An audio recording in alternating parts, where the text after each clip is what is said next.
9 de julho de 1999, Beaumont, Texas. Era um quente dia de verão.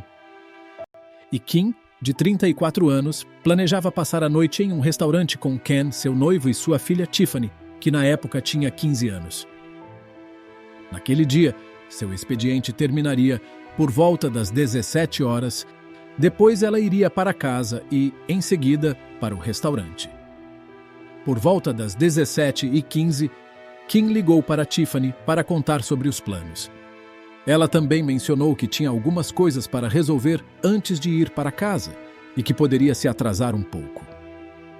Às 18h30, Ken chegou à casa de Kim para juntos ir jantar fora, mas por algum motivo ela ainda não estava lá. Ele e Tiffany tentaram ligar para ela, mas não obtiveram resposta, o que era bastante incomum. Conforme as horas se passaram sem nenhum sinal de Kim, Ken ficou cada vez mais preocupado. Finalmente, por volta das 22 horas, ele decidiu procurá-la. Ele dirigiu pelo caminho que Kim faria do trabalho para casa. Verificou lojas locais e passou por outros lugares onde ela poderia estar, mas não encontrou nenhum sinal dela. Ken continuou procurando até que avistou o carro de Kim, estacionado em frente a uma farmácia. Mas ela não estava lá. Ele olhou ao redor da área, esperando encontrá-la. Mas não havia sinal dela perto da farmácia.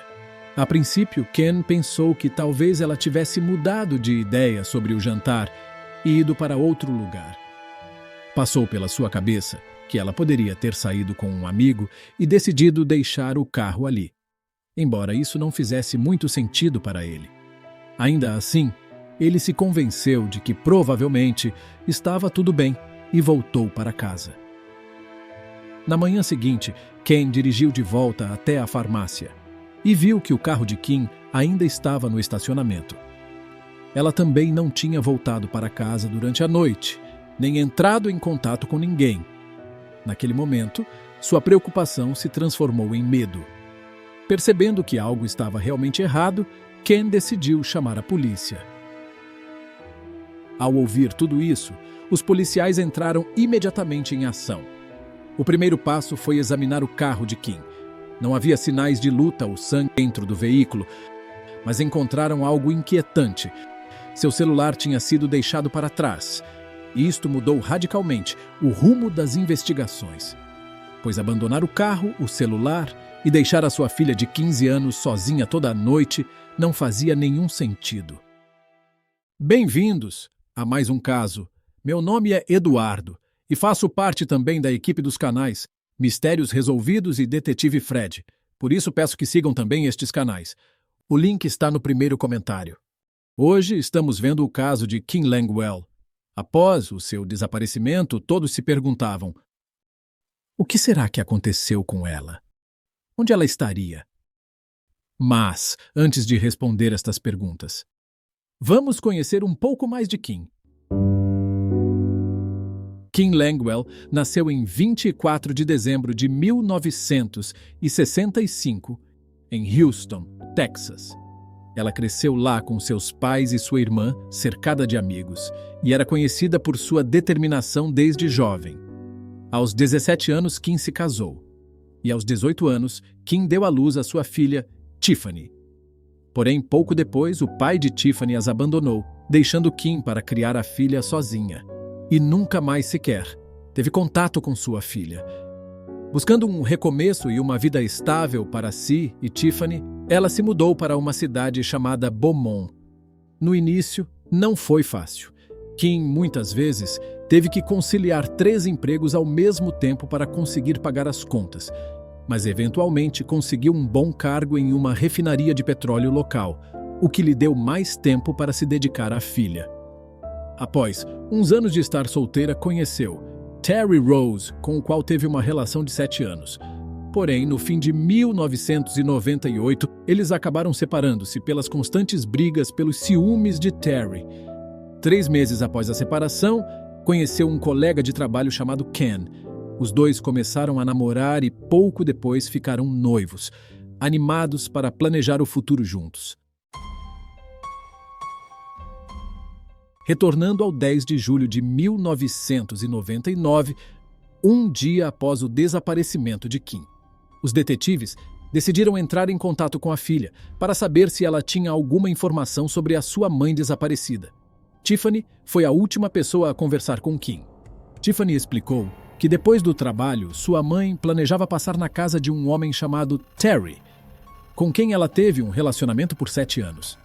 Apesar de terem terminado há mais de 6 meses, Terry ainda mantinha contato com Kim de tempos em tempos. Naquela noite, ele pediu que ela o ajudasse com um concerto. Ele precisava de alguém para segurar algumas prateleiras enquanto as prendia na parede. Tiffany disse que ligou para Terry na noite em que sua mãe desapareceu.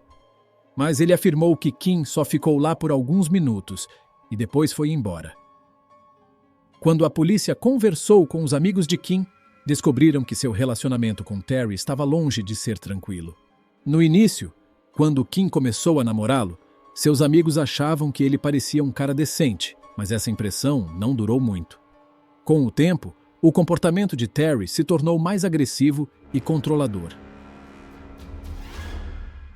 Ele ligava constantemente para Kim, exigindo saber onde ela estava e com quem. Ele insistia que ela o obedecesse e frequentemente causava discussões por motivos insignificantes. Eventualmente, Kim decidiu terminar o relacionamento, mas romper com Terry não foi fácil. Ele tentou impedi-la de todas as formas possíveis. Às vezes prometia mudar e outras vezes ameaçava machucá-la se ela o deixasse. Apesar dos esforços dele, Kim finalmente conseguiu se afastar. Depois disso, Terry não fez nada extremo para tentar reconquistá-la, mas continuou mantendo o contato. Kim tinha medo de cortar totalmente os laços com ele, preocupada que se fizesse isso ele pudesse machucá-la ou a sua filha. A partir das conversas com os amigos de Kim, a polícia descobriu detalhes ainda mais sombrios sobre seu relacionamento com Terry. Pouco antes do término, ele havia se tornado fisicamente violento, chegando a estrangulá-la durante uma discussão. Depois desse incidente, Kim passou a temer genuinamente que um dia Terry pudesse ir ainda mais longe. Em certo momento, ela confidenciou a seus amigos que, se um dia desaparecesse, eles deveriam começar a procurá-la no quintal de Terry.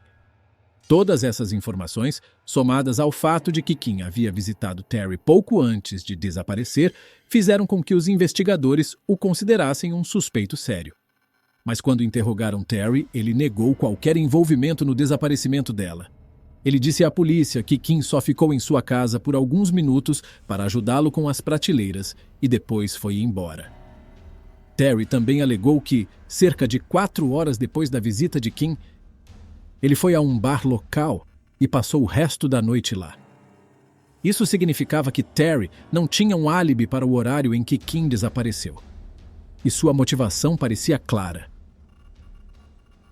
Os investigadores conseguiram um mandado para revistar sua casa e examinaram minuciosamente sua propriedade. Mas não encontraram nada. Nenhum vestígio de Kim, nenhum pertence dela, nenhum sangue, nada que ligasse Terry ao desaparecimento. Peritos forenses também analisaram o carro de Kim, mas não encontraram nenhuma pista. No fim, a polícia não conseguiu encontrar nenhuma evidência que ligasse Terry ao desaparecimento ou que explicasse o que havia acontecido com Kim. Mas logo, um novo suspeito entrou em cena. Os amigos de Kim revelaram que ela havia se queixado repetidamente de seu chefe, Frank. Pouco depois de começar a trabalhar para ele, Frank passou a lhe dar atenção indesejada. Ele flertava abertamente com ela, apesar de ser casado. Com o tempo, Frank começou a escrever cartas de amor para Kim, tentando convencê-la a iniciar um relacionamento com ele. No total, ele enviou mais de 100 cartas. Toda a situação deixava Kim desconfortável. Ela temia que Frank pudesse demiti-la um dia, só porque ela não correspondia aos sentimentos dele. Na verdade, Kim estava tão preocupada com a situação que entregou todas as cartas de Frank a seus amigos próximos, pedindo que guardassem caso algo acontecesse com ela. A polícia revisou as cartas, e o conteúdo deixava claro que Frank estava completamente obcecado por Kim. Além disso, Kim tinha confidenciado a seus amigos que Frank passava lentamente em frente à sua casa várias vezes ao dia. Às vezes, ele até estacionava do outro lado da rua e ficava observando. O que tornava a situação ainda mais bizarra era que Ken, o atual namorado de Kim, também trabalhava na mesma empresa. Mas isso, aparentemente, não incomodava Frank. Diante de tudo isso, os investigadores começaram a considerar seriamente Frank como um suspeito. Kim havia desaparecido pouco depois de sair do trabalho, e Frank tinha mais de um motivo para fazer algo contra ela. Primeiro, sua obsessão poderia ter escalado a ponto de ele decidir sequestrá-la. Segundo, ele poderia temer que Kim o denunciasse, seja para o empregador, seja para sua esposa. Qualquer um desses cenários poderia lhe causar sérios problemas, dando-lhe um motivo forte para silenciá-la. A polícia decidiu interrogar Frank, mas ele alegou que não tinha sentimentos fortes por Kim, descrevendo a situação como uma mera paixão passageira que já havia acabado há muito tempo. Ele também negou ter escrito qualquer carta, apesar de os investigadores terem todas em sua posse. O comportamento de Frank pareceu suspeito para os detetives, que não acreditaram completamente em suas palavras. Ele também apresentou um álibi, mas isso levantou ainda mais questionamentos. Frank forneceu um recibo de uma loja mostrando que esteve lá às 18h56. No entanto, teoricamente, ele ainda teria tempo suficiente para sequestrar Kim antes disso. Mais tarde naquela noite, Frank organizou um jogo de pôquer com alguns amigos que confirmaram que ele estava com eles naquele momento. No entanto, ainda havia um intervalo de mais de 1 hora entre o momento em que Kim saiu do trabalho e quando o álibi de Frank começou a valer. Um período para o qual ele não tinha explicação. Apesar de todos os esforços, a polícia não conseguiu encontrar nenhuma evidência que ligasse Frank ao desaparecimento de Kim. Assim, voltaram a focar em outras pistas possíveis.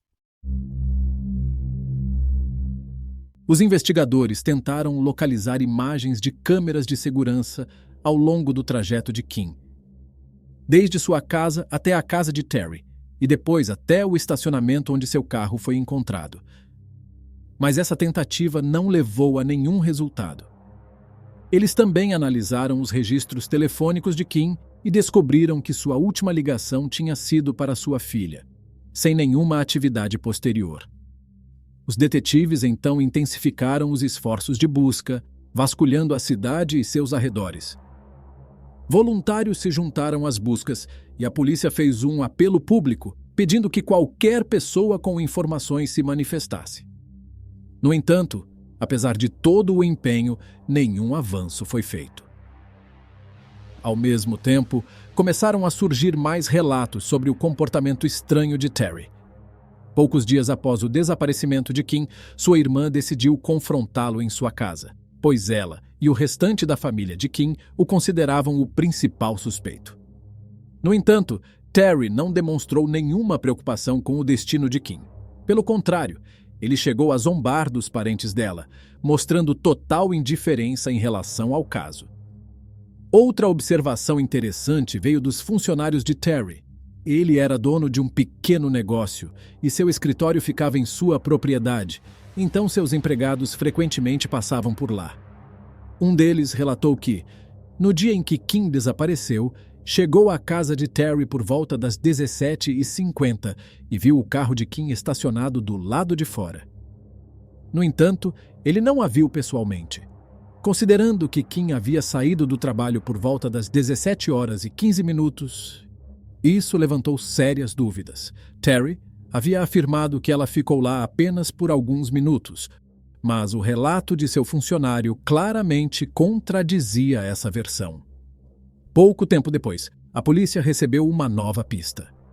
Várias testemunhas relataram ter visto um caminhão de reboque pertencente a Terry, perto do estacionamento onde o carro de Kim foi encontrado. Segundo elas, o veículo estava lá por volta das 18h45, o que não batia com o álibi de Terry, que dizia ter ficado em casa a noite toda. Apesar desses detalhes suspeitos, ainda não havia nenhuma prova concreta que ligasse Terry ao desaparecimento de Kim. Investigadores continuaram buscando mais pistas, mas, no fim, o caso se arrastaria por anos. A família de Kim nunca deixou de acreditar que Terry era o responsável por seu desaparecimento e, naquela altura, ninguém mais tinha esperança de encontrá-la com vida. Sua irmã também relatou à polícia que Terry continuava agindo de maneira estranha.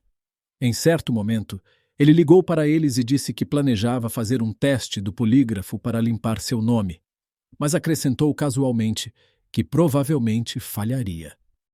Além disso, Terry ocasionalmente telefonava para a família perguntando se haviam tido notícias de Kim, como se ela simplesmente tivesse ido embora por um tempo, em vez de ter desaparecido sem deixar rastros. E se isso já não fosse perturbador o suficiente, alguém vinha ligando para os parentes de Kim por anos, permanecendo em silêncio do outro lado da linha. A família estava convencida de que Terry era o responsável, mas, mais uma vez, a polícia não conseguiu encontrar nada que o ligasse ao desaparecimento de Kim. 3 anos depois, outro incidente estranho envolvendo Terry voltou a levantar suspeitas.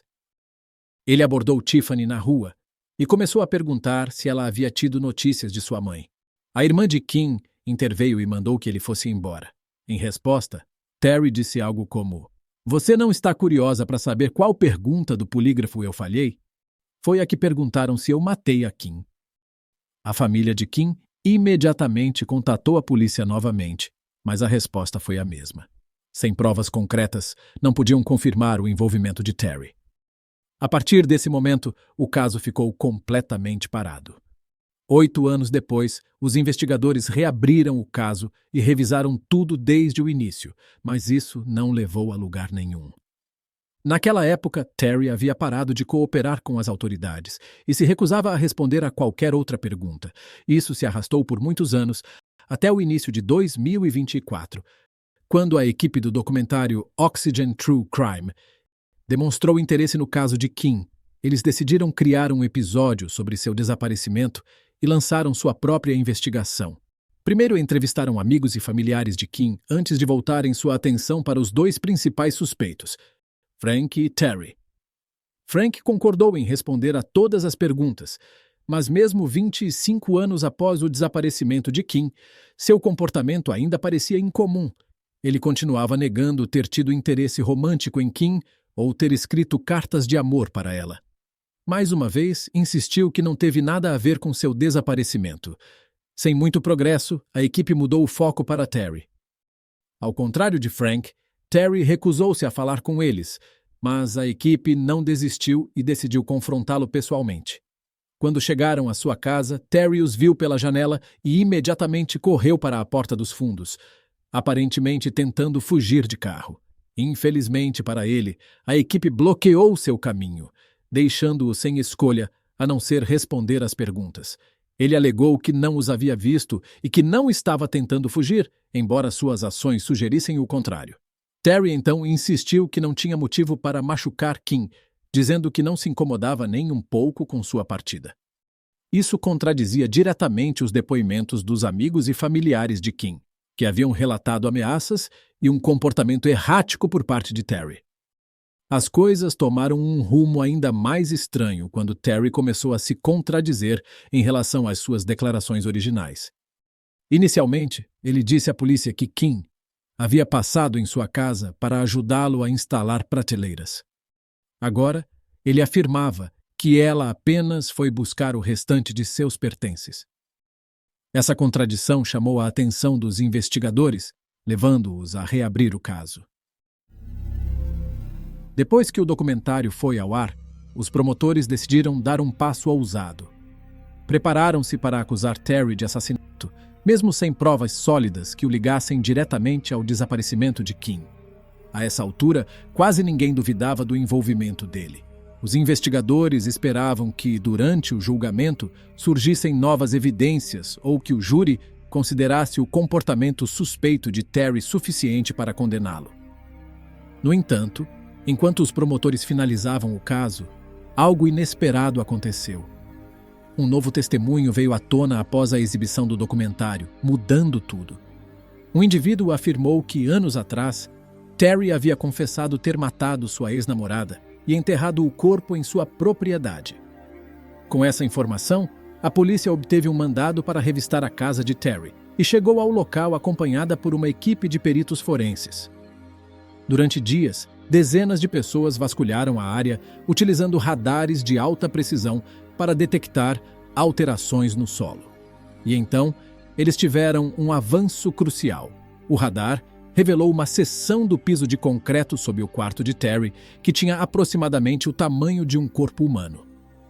Curiosamente, os vergalhões daquela parte haviam sido cortados, enquanto o restante da fundação permanecia reforçado. Os investigadores começaram a escavar e logo encontraram um cobertor enterrado no solo. Dentro dele estavam restos humanos. O material foi enviado para análise forense e a confirmação veio rapidamente. Os restos pertenciam a Kim. Com essa descoberta, Terry foi imediatamente preso e formalmente acusado de assassinato. Agora, com o corpo de Kim encontrado debaixo do quarto de Terry, a promotoria finalmente possuía a prova definitiva para garantir uma condenação. Atualmente, aos 67 anos, Terry permanece preso, aguardando seu julgamento, previsto para a primavera de 2025. Além das acusações criminais, a filha de Kim entrou com uma ação civil contra ele, buscando indenização e tentando impedir que Terry tenha recursos financeiros para bancar sua defesa no processo criminal. Vale destacar que, após a prisão de Terry, a equipe de investigação original foi duramente criticada. Como se sabe, Kim havia dito a seus amigos que, caso desaparecesse, deveriam procurá-la na propriedade de Terry. E 25 anos depois, seu corpo foi encontrado exatamente onde ela disse que estaria. Até hoje, não está claro por que a casa e o terreno de Terry não foram minuciosamente investigados na época. Talvez os investigadores tenham verificado o quintal e não encontrado sinais de escavação recente. Também não se sabe quando exatamente Terry a enterrou sob seu quarto. É possível que, inicialmente, ele tenha escondido o corpo em outro local e só o movido para debaixo da casa após a primeira busca policial. Independentemente disso, Terry agora tem poucas chances de escapar da justiça. E a família de Kim finalmente conseguiu dar a ela um enterro digno. O que você achou da investigação policial neste caso? Compartilhe seus pensamentos sobre essa história na seção de comentários e não se esqueça de apertar o botão de curtir se você gostou do vídeo. Obrigado por assistir!